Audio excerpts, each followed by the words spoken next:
भगवान विष्णु पूर्ण रूपेण अपनी सभी शक्तियों सभी विद्याओं के साथ भगवान श्री कृष्ण के रूप में जन्मे थे। राम जी अंशावतार थे, भगवान विष्णु के कुछ अंश के साथ वो प्रकट हुए थे। अब आप कहेंगे कि भगवान श्री कृष्ण को तो अक्सर छलिया कहा जाता है, तब वे 16 कला युक्त कैसे हुए? उनमें तो बहुत छल था। तो कैसे लगे आपको ये तथ्य? हम विश्वास करते हैं कि इन तथ्यों को जानकर आप बिल्कुल चौंक गए होंगे। तो फिर क्यों ना इस वीडियो को आखिरी तक देखिए, ताकि ऐसे ही कई अनोखी बातें, अनोखे तथ्य आपको पता चल सके जो दिए गए हैं हमारे पुराणों में, हमारे उपनिषदों में। साथ ही साथ हमारे चैनल को सब्सक्राइब कर लीजिए ताकि आगे आने वाले ऐसे कई वीडियोस आपसे मिस ना हो जाएं। भगवान श्री हरि विष्णु ने 24 अवतार लिए हैं, लेकिन उनके 10 अवतारों को प्रमुख माना जाता है, जिनकी गणना अमूमन मत्स्य अवतार से शुरू होती है। मत्स्य, कूर्म, वाराह, कश्यप से होते हुए हम कल्कि भगवान को 10वां अवतार मानते हैं। ये सभी 10 अवतार अलग अलग कलाओं से संपूर्ण होते हैं और यहीं से प्रश्न उठता है कि आखिर कलाएँ क्या है? कलाएं मनुष्य के गुणों को कहा जाता है। कलाएं ही दरअसल वे चीज़ होती है जो किसी भी मनुष्य के अंदर, किसी भी देवता के अंदर उसकी योग्यता को तय करती है। सबसे पहले आइए आपको समझाते हैं कि जो कलाएं शब्द है, कला शब्द है, ये कहाँ से आया है। आसमान में चंद्रमा को आपने देखा होगा। अमावस्या के दिन चंद्रमा बिल्कुल नज़र नहीं आते हैं और फिर शुक्ल पक्ष में एकम से यानी प्रतिपदा से चंद्रमा थोड़ा थोड़ा बढ़ना शुरू करते हैं और फिर पूर्णिमा के दिन यानी कि फुल मून के दिन चंद्रमा एकदम गोल हो जाते हैं, अपने पूर्ण आकार को प्राप्त कर लेते हैं। तो ये जो इन 15-16 दिनों का गैप होता है जिसमें चंद्रमा रोज़ थोड़ा थोड़ा बढ़ते हैं, इन्हें ही चंद्रमा की कलाएं कहा जाता है।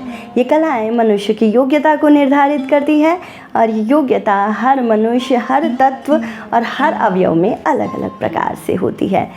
जब हम कलाओं की इतनी बात कर चुके हैं तो ये समझना भी ज़रूरी है कि हमारे आसपास जितनी चीज़ें हैं, चाहे वो चल हो या अचल हो, उनमें कितनी कलाएं होती हैं और आप और हम में कितनी कलाएं हैं। तो आइए इस चीज़ को भी समझते हैं। वे सारी चीज़ें जो प्रकृति को आगे बढ़ाती हैं लेकिन अपनी जगह पर अचल रहती हैं, स्थिर रहती हैं, उनमें बस एक कला होती है। उदाहरण के तौर पर आप पहाड़ों को ले लीजिए, पत्थरों को ले लीजिए, ये सभी एक कलाओं से युक्त होते हैं। वहीं पशु या पक्षी अपने जीवन में 2 काम करते हैं। पहला होता है खुद का पालन पोषण करना और दूसरा होता है अपने परिवार का पालन पोषण करना। तो माना जाता है कि पशु पक्षियों में 2 कलाएं होती हैं। वहीं साधारण मनुष्यों में 5 कलाओं तक मानी जाती है कि मनुष्य 5 कलाओं से युक्त होते हैं। और कुछ ऐसे लोग जिनमें विलक्षण प्रतिभा होती है, चाहे वो किसी भी क्षेत्र के हों। मुझे 2 नाम याद आ रहे हैं, सर APJ अब्दुल कलाम को ले लीजिए या फिर श्रीनिवास रामानुजन को ले लीजिए। ये वो लोग हैं जो बहुत विलक्षण होते हैं, हर क्षेत्र में अपना लोहा मनाते हैं। ऐसे लोग अमूमन 6 से 8 प्रतिभाओं से युक्त होते हैं। इनमें 6 से लेकर 8 तक प्रतिभाएं होती है। वहीं हमारे ऋषि मुनि, बड़े संत, ज्ञानी विद्वज्जन जो होते हैं, उनमें 8 कलाएं होती हैं और 9 से 10 कलाएं होती है हमारे देवताओं में, प्रजापतियों में, मनुओं में, दक्षों में। अब जिन लोगों में 9 से लेकर 15 तक कलाएं होती है वो सभी अंशावतार कहलाते हैं। जैसा हमने बताया भगवान श्री राम में 12 कलाएं हैं, तो अगर 13, 14 या 15 कला भी होती है तब भी वो उस देवता का अंश ही कहलाता है। जैसे हनुमान जी हो गए, हनुमान जी भगवान शिव का अंश हैं। चूँकि हम बात कर रहे हैं भगवान श्रीमन नारायण की, तो आइए उनकी कलाओं को समझते हैं।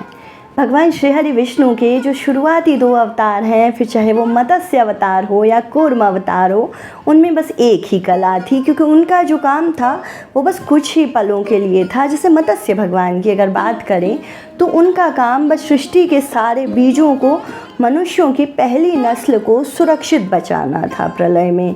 इसी तरीके से भगवान कूर्म का जो काम था वो बस कश्यप यानी कछुए के रूप में अपनी पीठ पर पृथ्वी को स्थिर करना था, या फिर ये समझ लीजिए कि उस मंदराचल पर्वत को स्थिर करना था जिस पे समुद्र मंथन हो रहा था। तो चूँकि उनका एक ही उद्देश्य था, उनका काम पृथ्वी की गतिविधि को, प्रकृति की गतिविधि को आगे बढ़ाने का था, इसलिए वे बस भगवान विष्णु की एक कला के साथ ही प्रकट हुए थे। वहीं अगर बात करें भगवान वाराह की, भगवान नरसिंह की, तो इनके दो काम थे। इनका पहला काम था न्याय की स्थापना करना और इनका दूसरा काम था भक्तों की रक्षा करना। जैसे भगवान नरसिंह का उदाहरण ले लीजिए, उन्होंने भक्त की रक्षा के रूप में प्रहलाद जी की रक्षा की और दुष्टों के संहार के रूप में हिरण्यकश्यपु का वध किया। तो उनके अंदर भगवान श्री हरि विष्णु की दो कलाएं थी। परशुराम जी के अंदर भगवान विष्णु की तीन कलाएं थी, क्योंकि परशुराम जी गृहस्थी में थे, उनके माता पिता थे, भाई थे, वे समाज के बीच में रहे थे। तो इसी वजह से उनमें ये एक कला जो थी वो अपने पिछले सारे अवतारों से एक ज़्यादा थी। अब बात करते हैं प्रभु श्री राम की।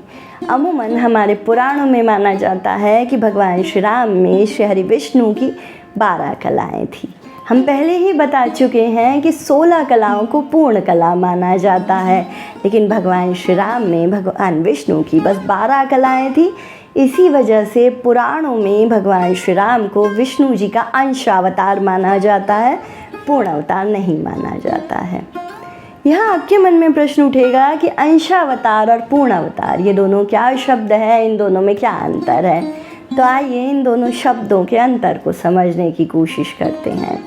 दरअसल आप कोई भी हैं, जैसे मैं आशिता हूँ, मेरा जो अंश होगा वो मुझ में से निकला हुआ कुछ रिफ्लेक्शन होगा, मेरी कुछ आदतें होंगी, लेकिन जो मेरा पूर्ण रूप होगा वो पूरी की पूरी मैं रहूँगी।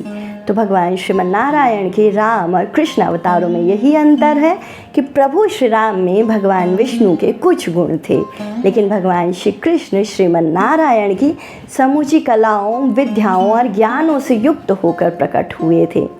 दरअसल इसी वजह से आप वाल्मीकि रामायण का जब अध्ययन करेंगे तो आप पाएंगे कि भगवान श्री राम ने कहीं भी खुद को देवता नहीं माना है।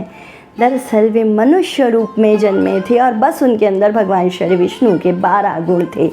इन्हीं गुणों की वजह से राम जी पुरुषोत्तम हुए, मर्यादा पुरुषोत्तम हुए।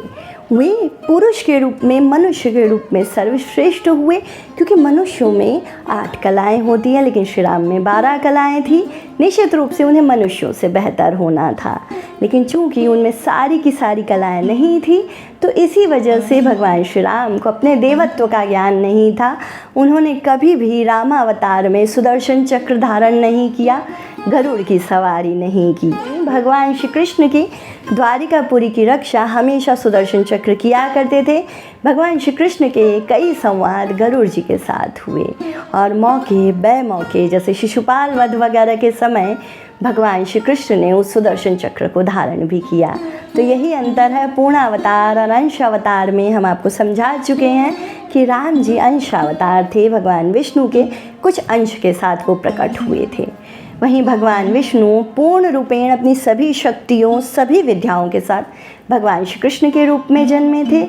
इसी वजह से श्री कृष्ण को अपने देवत्व का ज्ञान था, उन्हें पता था कि वे एक देवता हैं, और इसी वजह से भगवान श्री कृष्ण ने गीता के युद्ध में अर्जुन को ज्ञान देते समय कहा भी कि हे पार्थ, तुम चिंता मत करो, ये सृष्टि का सारभूत तत्व मैं हूँ, प्रकृति की शुरुआत मुझसे होती है और विनाश का आरंभ भी मेरे साथ होता है।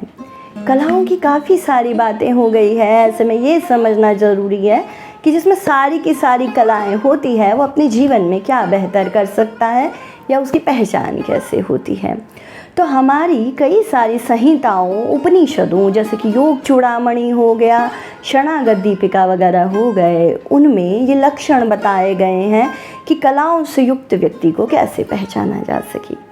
जिस व्यक्ति की कलाएं जागृत होती है, जो अपने सभी गुणों को पहचान चुका होता है, बेहतर बना सकता है, ऐसा व्यक्ति चाहे कुमति हो या सुरमति हो, मूढ़मति हो या बुद्धिमानी हो, चैतन्यता हो या फिर अचैतन्यता हो, अपनी हर मनस्थिति पर, अपनी हर परिस्थिति पर नियंत्रण कर सकता है। ऐसा व्यक्ति दुख में भी बहुत शांत रह सकता है और बहुत ज़्यादा खुशी आने पर भी रिएक्ट नहीं करता है, बहुत शांत रहता है। तो जो लोग हर परिस्थिति में ढाढ़स रख सकते हैं, मुसीबत से लड़ सकते हैं, उनकी वही स्पिरिट, उनका वही जज्बा उनकी कलाओं को परिभाषित करता है।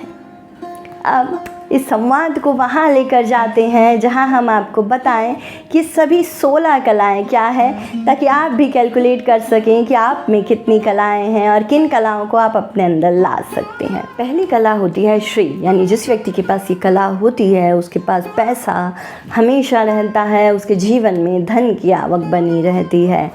दूसरी कला होती है भू, जिस व्यक्ति के पास ये कला होती है उसके पास अपनी अचल संपत्ति होती है, ज़मीन जायदाद होती है, खुद का मकान होता है, ज़मीन होती है और इसके अलावा वो धरती का या भूलोक का स्वामी होता है।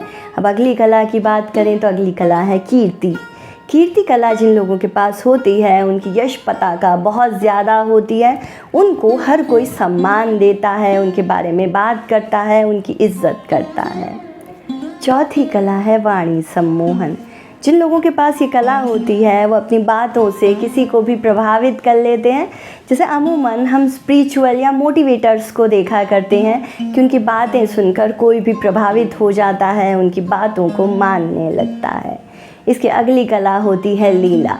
आपने कई लोगों को देखा होगा जो परिवार के साथ एक अलग व्यक्तित्व लेकर चलते हैं, अपने साथी पति या पत्नी के साथ अलग व्यक्तित्व, दोस्तों के साथ अलग और ऑफिस में अलग। यही व्यक्तित्व लीला कहलाता है, जहाँ वो व्यक्ति परिस्थिति के अनुसार अपना अलग अलग व्यक्तित्व सामने लेकर आता है। तो ये कला कहलाती है लीला। अगली कला है कांति। इस कांति कला के तहत जिन लोगों के चेहरे पर बहुत ज़्यादा चमक होती है, जो लोगों के चेहरे पर तेज होता है, वो कांति कला कहलाती है। विद्या जैसा कि आप नाम से समझ गए होंगे, ये वो कला है जिसके पास भी ये कला होती है वो व्यक्ति बहुत बुद्धिमान, बहुत ज्ञानी होता है और किसी भी चीज़ को बहुत आसानी से बहुत जल्दी सीख लेता है। अगली कला है छल ना होना या छल और छिद्म से हीन होना, यानी ऐसे लोग जिनके मन में कपट नहीं है, बुरी भावना नहीं है। अब आप कहेंगे कि भगवान श्री कृष्ण को तो अक्सर छलिया कहा जाता है, तब वे 16 कला युक्त कैसे हुए? उनमें तो बहुत छल था। लेकिन भगवान श्री कृष्ण जो छल कर रहे थे वो सत्य की स्थापना के लिए था और इसी वजह से उनके उस छल को कूटनीति या राजनीति का एक अंग माना जाता है। और यहाँ जिस छल की बात हो रही है वो स्वार्थ से किया जाने वाला वो छल है जिससे आप किसी को नुकसान पहुँचाते हैं। अगली कला है किसी को भी प्रेरणा देना, किसी को भी इतना जागृत बना लेना कि वो आपके कहे अनुसार कर्म कर ले, जैसा कि भगवान श्री कृष्ण ने गीता के युद्ध में अर्जुन को ज्ञान देकर किया। इसके अगली कला है नीर और क्षीर विवेक से संपन्न होना, यानी इतना ज्ञान होना कि आप अच्छाई और बुराई में अंतर कर सको, आप चीज़ों को पहचान सको और फिर कुछ अच्छा सीख लो और बुराई को आप छोड़ दो। अगली कला होती है कर्मवाद, जहाँ पर आप कर्म में विश्वास करते हैं, जैसा भगवान श्री कृष्ण ने कहा है कर्मण्येवाधिकारस्ते मा फलेषु कदाचन। वह लोग जो बस कर्म करते हैं और कर्म में ही विश्वास रखते हैं वे कर्मवाद की कला से युक्त होते हैं। इसके अगली कला होती है लोगों को जोड़ना, यानी कि आप जहाँ हैं आपके आसपास के लोग, आपके कलीग, आपके परिवार के, आपके दोस्त आपको बराबर सम्मान दें, हर जगह आपके साथ रहें, आपकी प्रॉपर इज्जत करें। इसके उदाहरण के रूप में आप देख सकते हैं कि युधिष्ठिर के यहाँ जब राजसूय यज्ञ हुआ था और ये हुआ कि इस यज्ञ में किसकी पूजा होगी, तो देखा जाए तो वहाँ भीष्म पितामह जितने बड़े बुजुर्ग भी थे, लेकिन फिर भी सहदेव ने कहा कि श्री कृष्ण की ही पूजा से हमें इस यज्ञ को शुरू करना चाहिए। तो यही वो गुण होता है, वो कला होती है जो आपको सबके बीच में सम्मान दिलाती है। अगली कला है सत्य बोलना, जो इंसान हमेशा सच बोलता है, कभी भी झूठ नहीं बोलता है। इसके अगली यानी कि 15वीं कला है जन कल्याण की भावना या आधिपत्य की भावना, जहाँ आप लोगों को डोमिनेट करते हैं, आप लोगों को अपने अधीन रखते हैं। लेकिन अधीन तो नेपोलियन बोनापार्टा और मुसोलिनी जैसे लोगों ने भी रखा। यहाँ बात हो रही है सकारात्मक अधीनता की, जहाँ आप कुछ कहते हैं लोग सहर्ष उसको मान लेते हैं और आपके साथ साथ चलने को तैयार हो जाते हैं। ऐसी भावना आधिपत्य की भावना कहलाती है। और 16वीं कला होती है अनुग्रह की कला, जहाँ पर आप किसी को भी माफ़ करने का जज्बा रखते हैं। आपके अंदर इतना प्रेम और इतनी शांति होती है कि आप अपने साथ किए गए पाप और अपराधों के लिए भी किसी को क्षमा कर दें और उसके साथ प्रेम पूर्वक बर्ताव करें। भगवान श्री कृष्ण ने महाभारत के समय जब अपने भांजे अभिमन्यु की मृत्यु को जाना, तब भी वे बहुत शांत बने रहे। यही उनके अनुग्रह की भावना को दर्शाता है। और इन सब से परे, जैसा कि हमने आपको पहले भी कहा कि भगवान श्री कृष्ण भगवान विष्णु का पूर्ण रूप लेकर प्रकट हुए थे, तो इसी वजह से भगवान श्री कृष्ण ने जगह जगह उस सुदर्शन चक्र को धारण किया, जो भगवान श्रीमन्नारायण की पहचान है। तो जैसा कि इस वीडियो में हमने 16 कलाओं की बात की, हमने आपको बताया कि किस प्रकार कलाओं से व्यक्ति के गुणों का निर्धारण होता है, कौन सी कला किस गुण को प्रदर्शित करती है और किस वजह से भगवान श्री कृष्ण को पूर्ण पुरुषोत्तम या भगवान श्री विष्णु का पूर्ण अवतार कहा जाता है। राम जी के अवतार के रहस्य को भी हमने आपके आगे व्यक्त किया कि राम जी अंशावतार हैं और अंशावतार अमूमन वही होते हैं जिनका मात्र एक ध्येय होता है। जैसे भगवान श्री राम रावण के वध के लिए जन्म लिए थे, वहीं श्री कृष्ण का अवतार पूर्ण अवतार इस वजह से भी है क्योंकि कई सारे ध्येय थे।